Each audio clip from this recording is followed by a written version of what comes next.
Sumabog na ang balita. Nabuking ang umano'y P576 milyong mansyon ni House Speaker Martin Romualdez na agad nagbunsod ng matinding usapin sa publiko. Kasabay nito, lumutang din ang mga isyung may kinalaman sa katiwalian na umano'y matagal ng tinatago sa likod ng kanyang kapangyarihan. Sa pagsisiyasat, inilantad ng ilang dating kasamahan at umano'y kasabwat ang mga detalyeng nag-uugnay sa mga transaksyon at proyektong pinupunduhan ng bayan. Ayon sa mga impormante, hindi na maitatago ang mga dokumento at ebidensyang nag-uugnay sa mansyon at sa umano'y hindi maipaliwanag na yaman.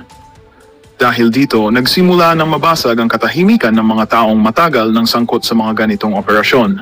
Habang patuloy ang paglabas ng mga impormasyon, maraming mamamayan ang nananawagan ng masusing investigasyon at hustisya. Sa ngayon, tahimik pa rin ang panig ni Romualdez ukol sa mga paratang. Ngunit malinaw na ang pag-usbong ng isyong ito ay nagdulot ng panibagong dagok sa tiwala ng publiko sa pamahalaan.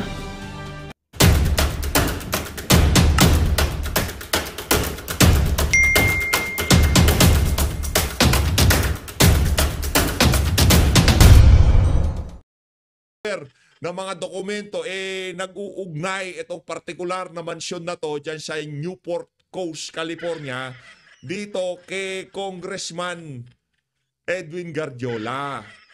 Congressman, anong masasabi niyo dito sa balita na to? Katas ng kontrata, CWS Rep Edwin Guardiola tag as owner of 576 million California mansion. Kung tawagin ho yan sa salitang mga taga-tate, kung tawagin ho nila yan, the American Dream. Na ano na ho niya, di ba yan yung American Dream? Magkakaroon ka ng bahay, magkakaroon ka ng pamilya, di ba? Ganyan, the American Dream. Yan hong American Dream na yan, nakamtan ho ng isang Pilipino. Di umano, kung sakali. Kong, yung dokumento, naglilink daw sa iyo, magagawa natin. Palakpakan ho natin. Ito si isa sa mga Pilipinong nakamtan kung yung tawagin ng mga taga-tate, the American Dream. Ayan ako, mga kababayan, magkabahay sa Hindi, linking pa lang naman, kayo naman. Di umano pa yan. Di ba? Pero mga dokumento na, pagka kasi dokumento na, mabigat na yan, di ba, Congressman Garcia?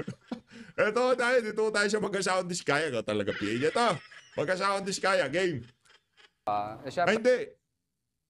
Mag-Asawa Diskaya na ba tayo? Jobless ako.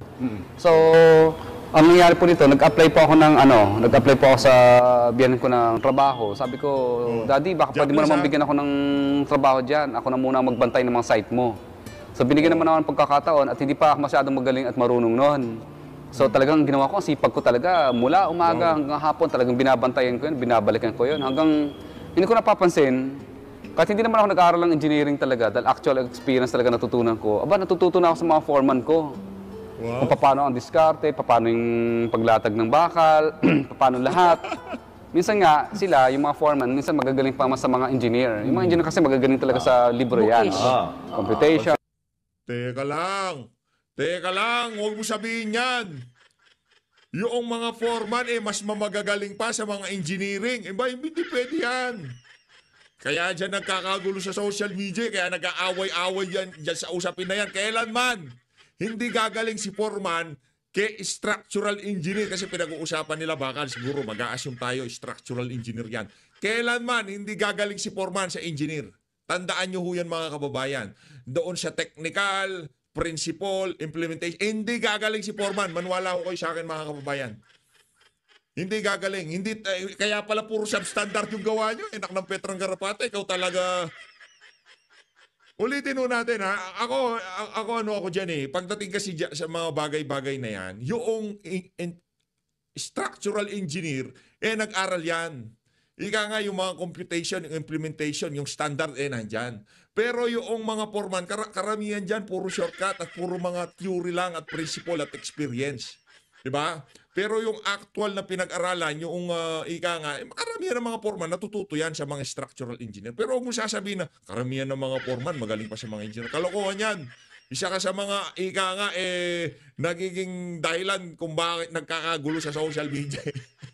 Lahat-lahat. Pero pagdating sa mga foreman, Actual execution. pati paglusot sa ilalim ng drainage, magmula sa lahat ng klase ng bagay, kaya na lang diskartehan yan. Na kahit minsan di na nga nagbabasa ng plano kung paano yung pagsuksok ng bakal. Oo, nanto ko. Kaya pala nagkakandahin-dutendot itong mga proyekto nyo, Brad. O pagdating sa flood control, hindi lahat kasi yung bahay nyo maganda eh. Huwag mo sasabihin yan. Na minsan hindi na tinitignan ng plano, suot lang na suot ng bakal. May problema tayo dito, mga kababayan. May problema tayo dito na malaki. Wala na akong standard eh. Basta yung kung ano diskarte ni Foreman, yun na lang. Ganun ba yun? Pambihira. So, papasahin na nila nakapiraso yung plano. Alam na nila i-implement yung bagay na yun. So, doon ako natuto. Hanggang tumagal-tagal, sabi ko sabihin ko, Penging project. Daddy, baka pwedeng humimalay na ako. Baka pwedeng makahingi ng projects. At pumayag naman ang biyanan ko at pinahiram pa nga niya yung lisensya niya sa amin. Katapos, magmula doon... yan yung tinutukoy nila. Nahiraman ng lisensya. Galing na ho mismo sa bungangan itong si Diskaya. Asawa nitong si Sara Diskaya. Talagang talamak yung hiraman na yan, ha? Matindi, okay. Sabi ko sa biyanan ko, Daddy, bakit mo kami sinisingil ng license fee? Sabi niya, hindi. Business is business. Sabi ng biyanan ko. Siyempre, parang nung mga time na yun, minasama ko yun. Kasi bakit naman sinacharge kami ni Daddy ng license fee? Asawa ko naman yung anak niya. Oo. Pero hindi namin akalain na doon pala kami matututo. Doon pala kami magiging successful. Kasi kung siguro nanatili kami... Pero nakakabahala yung yung sinasabi nitong mama na to na mas magaling pa yung mga foreman sa mga engineer. Kailanman hindi ulalampasan ng foreman ng engineer. Kasi kung magaling talaga si foreman, karamihan sa mga yan, meron silang pangarap na maging engineer kasi hindi sila nakapag-aral. Karamihan pangarap maging engineer ng mga yan Kaso itong si engineer, nag-aral yan. Ika nga pumasa yan sa board exam. Merong lisensya yan. Pagkaya ang tinayo niyan, nagkaroon ng problema, nakakompromiso yung kanyang lisensya. Kaya nga yung mga doktor, di ba, hindi ka pwede maging doktor kung hindi ka kumuha ng board exam, hindi ka pumasa. O yung mga engineer, ganyan din mga kababayan. Ang dating, yung mga foreman na yan, kumbaga meron doktor, yaan yung mga medic siguro kung tawagin. Kasi hindi ka pa pwedeng maging nurse. Kasi maging yung nurse nga, merong merong lisensya yan Siguro may medic din ata, may lisensya mga nurse din yan O hindi pa rin nurse yan. Kumbaga, yung responsibility na nakaatang sa mga balikat nitong mga structural engineer o yung mga inhinyerong gumagawa, nag-execute ng plano, mas mabigat compared doon sa responsibility nitong si foreman. Si foreman walang lisensya. Pagka bumagsak, gumuho yung ginawa niya na yan, wala siyang pananagutan. Sino mananagot? Yung engineer na nag-design sa plano na hindi sinunod ni foreman. Kaya nagkakaroon tayo ng problema Hindi lang doon sa substandard na mga gamit. Hindi lang doon sa poor execution. Maging doon sa mindset ng mga contractor ng mga flood control. Di ba? Paano mo masasabi na mas magaling pa si foreman kay engineer? Alam mo naman noon, sir. Parang sinabi mo naman yung albularyo mas magaling pa sa doktor. Huwag naman nung ganon. Napakalaking napakalaking sampal sa pagmumukha ng ating mga nag-aral ng ilang taon, nag-review, nag-exam, dapat standard, dapat sumusunod sa building code, dapat ganito gagawin. Tapos sasabihin mo magaling pa si foreman. Makita ka ng mga engineer, baka batukan ka Ano magaling? Hoy, para sa mga kaibigan nating engineer diyan PM naman ako, may papadesign ako. Papadesign ako. Gusto ko yung matibay, hindi parang flood control. Umasa doon sa biyanan ko at hindi kami tuniruan ng talagang tunay na tinatawag na business is business, family is family. Parang magiging dependent ka lang sa lahat ng klase ng bagay. So doon naturuan kami na maging tumayo sa sarili namin. Tsaka una kami naggawa mga private bahay. Pero kasi walang kita sa ganun. Kasi, doon sa program of works, yung client namin, nilagay lang namin na plain, na simpleng ilaw lang. Gusto ending, yung end product, chandelier na. Wala naman dun sa program, wala sa budget. Minsan ang hirap nila sumunod. Minsan ang hirap nila sumunod sa mga bill of quantities. Kaya sabi namin ang hirap nito, doon na lang tayo sa City Hall noong time na yun. Yun, doon na lang tayo sa DPWH.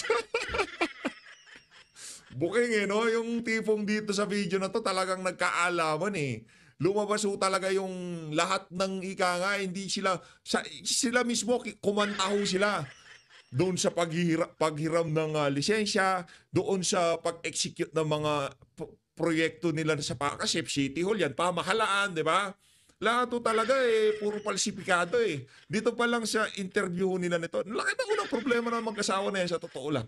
Na tayo, na nalulungkot lang tayo na ganun na lang ba talaga? Yung tipong okay lang yung mga maliliit na bahay, pero kailangan pa rin yan ng structural engineer. Lalo na tayo, earthquake prone, country tayo, di ba? Laging may lindol. So, kailangan yung mga struktura, talagang sumusunod doon sa building code. Ngayon, kung ito sinasabi ng mga to, ang ginagawa nila, yung mga proyekto ng pamahalaan, yung mga flood control, may problema tayo dyan. Kaya pala, umulan lang ng konti, dumadaus-dos yung ginagawa nila. Hindi sila, baka yung mindset kasi ng ibang mga kontraktor, ganito rin Hindi natin alam mga kababayan, kaya sa susunod na hearing, gusto nating marinig kung mga punto de vista nito mag-asawa na to dyan sa Blue Ribbon Committee. Sa House of Representatives, huwag kayo manood dyan, walang kwenta yan. Walang kwenta yan. Basura ang kakandak nilang hearing dyan. Naghahanap lang sila ng ika nga pantatakip doon sa mga kasamahan nila ng mga kontraktor na kontratista. Kongresista na kontratista, di ba? Para dito kay Sir, dito sa asawa ni Sara Diskaya, kailangan nyo manghingi ng paumanhin sa lahat ng inhinyerong sinagasaan nyo dito. Ako, hindi ako engineer, pero parang ang labo ko kasi nun, ikaw albularyo, sasabihin ng isang hindi naman nag-aaral ng inhinyero, hindi naman naging kumbaga natutulong mag-foreman, pero hindi naman talaga foreman yan, hindi naman from scratch, kasi yung from scratch, mag-uumpisa ka, labor ka dyan, matututo ka dyan, labor ka muna, halo-halo ka. Step by step yun, step by the step, di ba? Matututo kang pipitik ng simento dyan. Doon yun, bata pa lang nag-i-start na. Paglaki mo, ang dami mo ng experience, pwede ka na mag-foreman. Pero itong mama na to, hindi naghalo na simento to, hindi naghakot ng buhangin to, hindi nagpatag ng kung ano-ano to. 'Di ba? 'Yun ang trabaho ng mga labor naghakot ng mga gamit, naggiba ng yung mga mabibigat sa sa mga labor 'yan. Ngayon, ito hindi yung dinanas yun. Kaya karamihan ng mga naniniwala tayo may experience. Pero pagdating doon sa principle, pagdating doon sa talagang pinag-aralan, sa standard, hindi pwede yung foreman.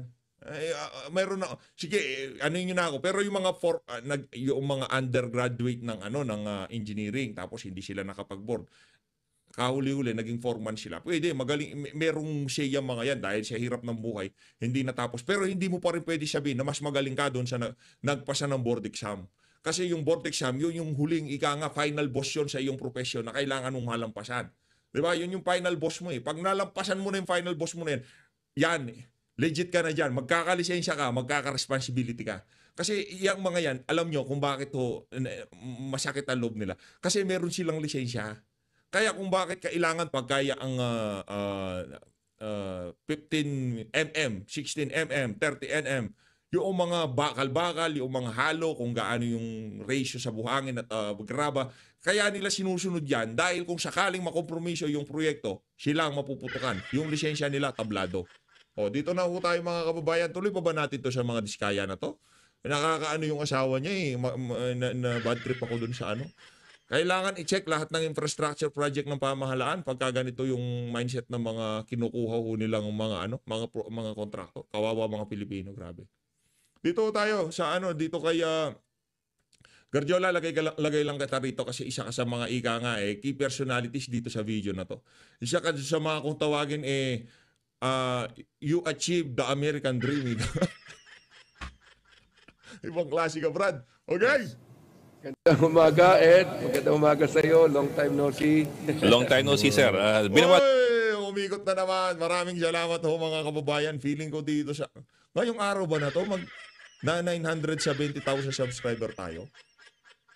Feeling ko ngayong araw na to, kung tutulungan tayo ng mga kasamahan natin dito sa PH Update, pagka pinasubscribe nila yung mga mahal nila sa buhay, yung mga kabit nila, mga pamangkin nila, oy, Totoy, subscribe ka dito, di ba? Huwag ka manood pero mag-subscribe. Yung pinupuwersa na yun. Hindi. Di na kayo mabiro. No pressure yan. Darating ho tayo dyan, ika nga. Ito, tuloy na Well, since you've been here, huh? Yeah, it's been a while. Yes, sir. Sir, Wow, teka, it's been a while. I understand this. I suppose it's a different district kasi Joel Chua belongs, I think, to the 3rd district. You're in the 6th district. Pero at least as far as processes are concerned, paano bang kalakaran dito? Kasi ang understanding ko nung Biyernes, si Mayor Isko nagalit dahil hindi raw humingi ng permit o nag-secure ng permit to demolish at the very least, yung nag-implement ng project na funded through the allocation to Congressman Joel Chua. Pero anong pagkalakalan yan? Who implements, who proposes, and who does all these things about permits? Kung naniniwala naman si Mayor Isko na talagang yan ay project ni Congressman Chua, ang pinakamagandang gawin dyan, tawagan niya at mag-usap silang dalawa.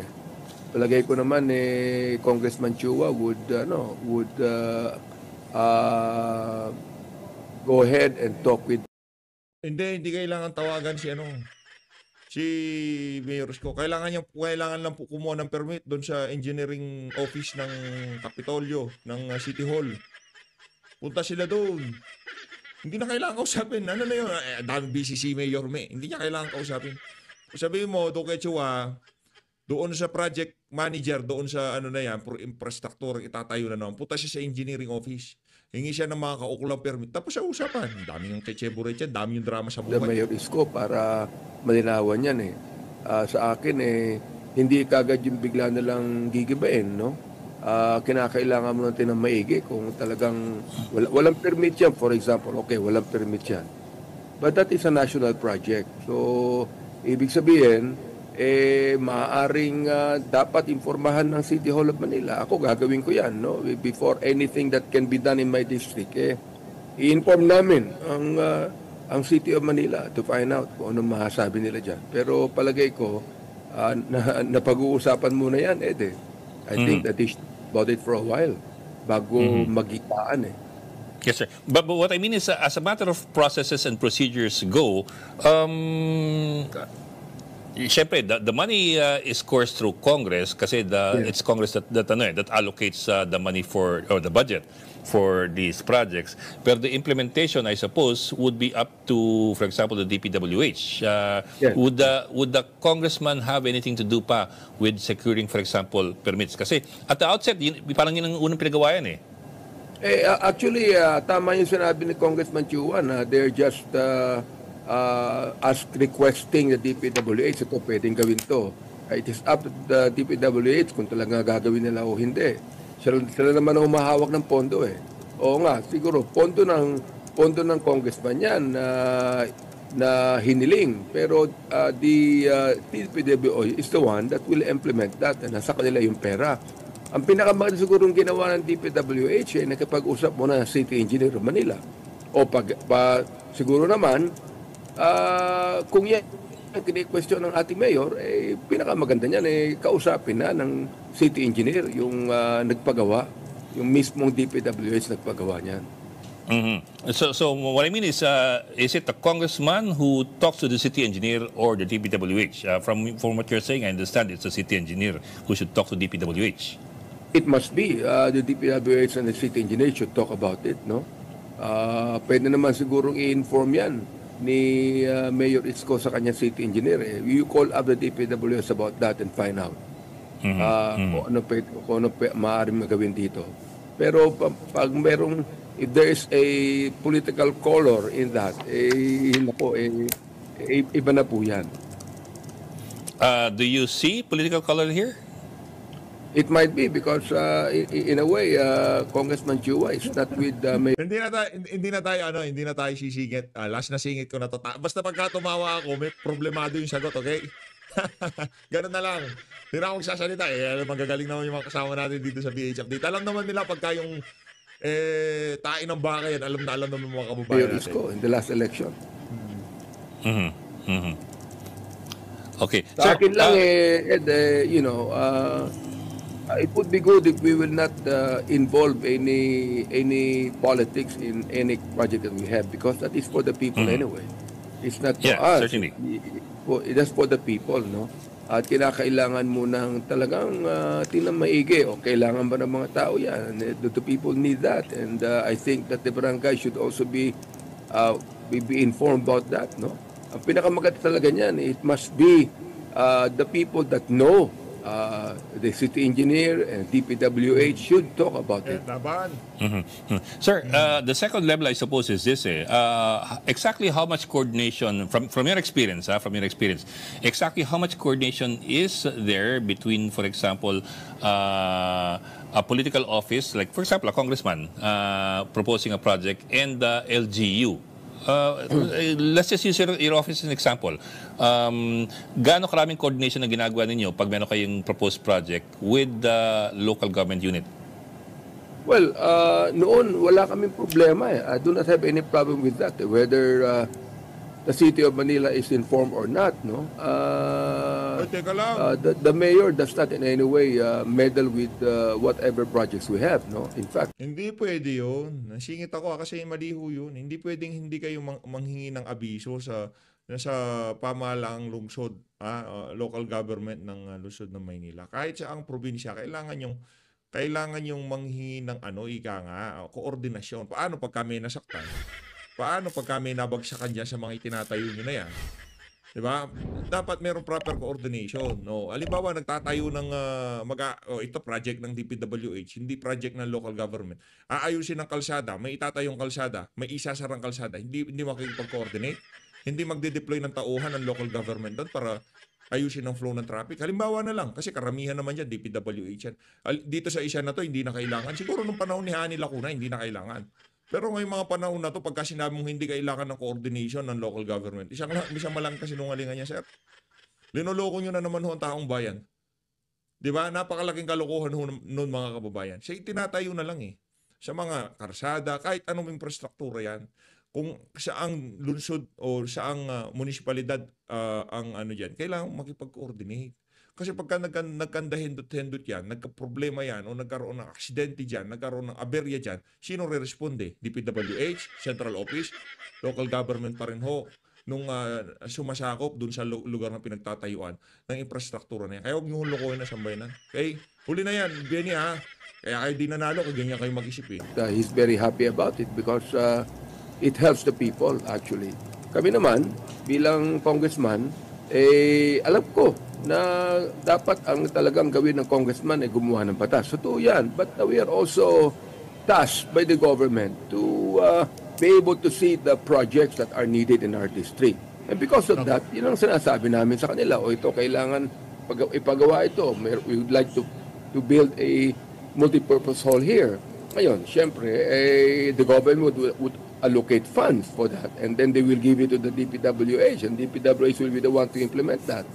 So, even if we as congressmen, di ba? Tapos na trabaho nyo doon. Pagka nasa DPWH ng project, tapos na. Kung ano man na maging ang kainatnan nun, wala na kayong paano doon. Kasi doon lang kayo sa okay, naglabi na nga kayo. Gusto nyo, during implementation, nandun pa kayo.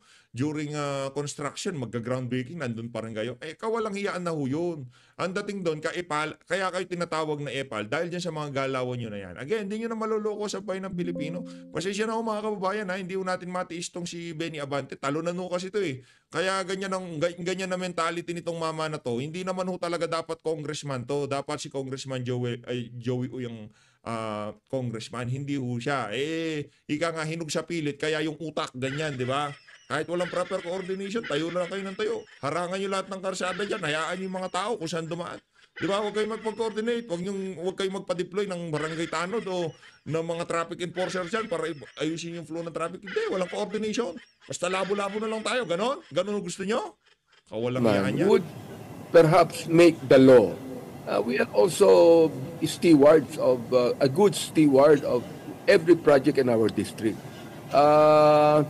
To us, okay nga sa akin kung hindi ko napakailaman yung mga proyektong yan kung sa akin we'll just make laws, fine with me. Yan. But the people expect more. It's not just us, it is the people. Kailangan yung paliwanagan ng tao. Hindi nag-e-expect ang tao. Pinapangakuan nyo yung mga tao ng mga pangako na hindi nyo naman dapat pinapangako sa panahon ng kampanya. Kaya nag-expect sila kasi pinangakuan nyo sila, tatayo tayong ganito, tatayo tayong ganyan. Hindi dapat ganun ang pangako nyo. Ang pangako nyo, isa sa batas natin yung ganito. Gagawin natin itong batas na to. Itutulak natin itong batas na to. Yun ang pinapangako nyo. Kasi kung ano-ano pinapangako nyo eh. Kaya sinisigil kayo. Kaya nagkakaroon ng expectation sa inyo. Yung mga kabalbalan na naman talaga. Oo. Ako nanggigilid-gil na ako sa'yo. Tumanda ka na, wala ka pa rin pinagtatandaan. Benny Abante. Ano ba yan? People that expect more for that. Sir, exactly how common itong mga ganitong klaseng bangayan between the local congressman and the LGU? From what you've seen, from your experience, I haven't seen something like this in a while, yung nag-aaway yung dalawa. Well, during my stint in Congress, I never had any problem with the mayor, even if the mayor is not with our party or that the mayor is not with me in the election. The mayor would always allow projects like that for the people. Sir, hindi naman ho kinokontra ni nitong si Yorme. Ang sinasabi lang ho ni Yorme, ihanda nyo yung mga kaukulang dokumento. Hindi ho pwede yung labo-labo tayo. Ika nga parang walang gobyerno. Kung ano na lang gustong itayo ng kung sino-sino dyan, sino na lang gustong ipademolish ng kung sino-sino dyan, pwede. Wild Wild West ho yun. Putaw kayo sa American Dream. Doon nyo gawin yan. Anong toko gayahin si Gardiola. Sabi ko nga, if we would just get away from politics, that would be better. Sabi ko, you can go to my district and find out for yourselves kung ano pagkagawa ng mga proyekto ko dyan. And if somehow, some way... Kasi, proyekto ko dyan. Ang dating parang pagka sinabing proyekto ko, yung pera galing sa'yo. Hindi ba proyekto ng national government dyan sa lugar ko?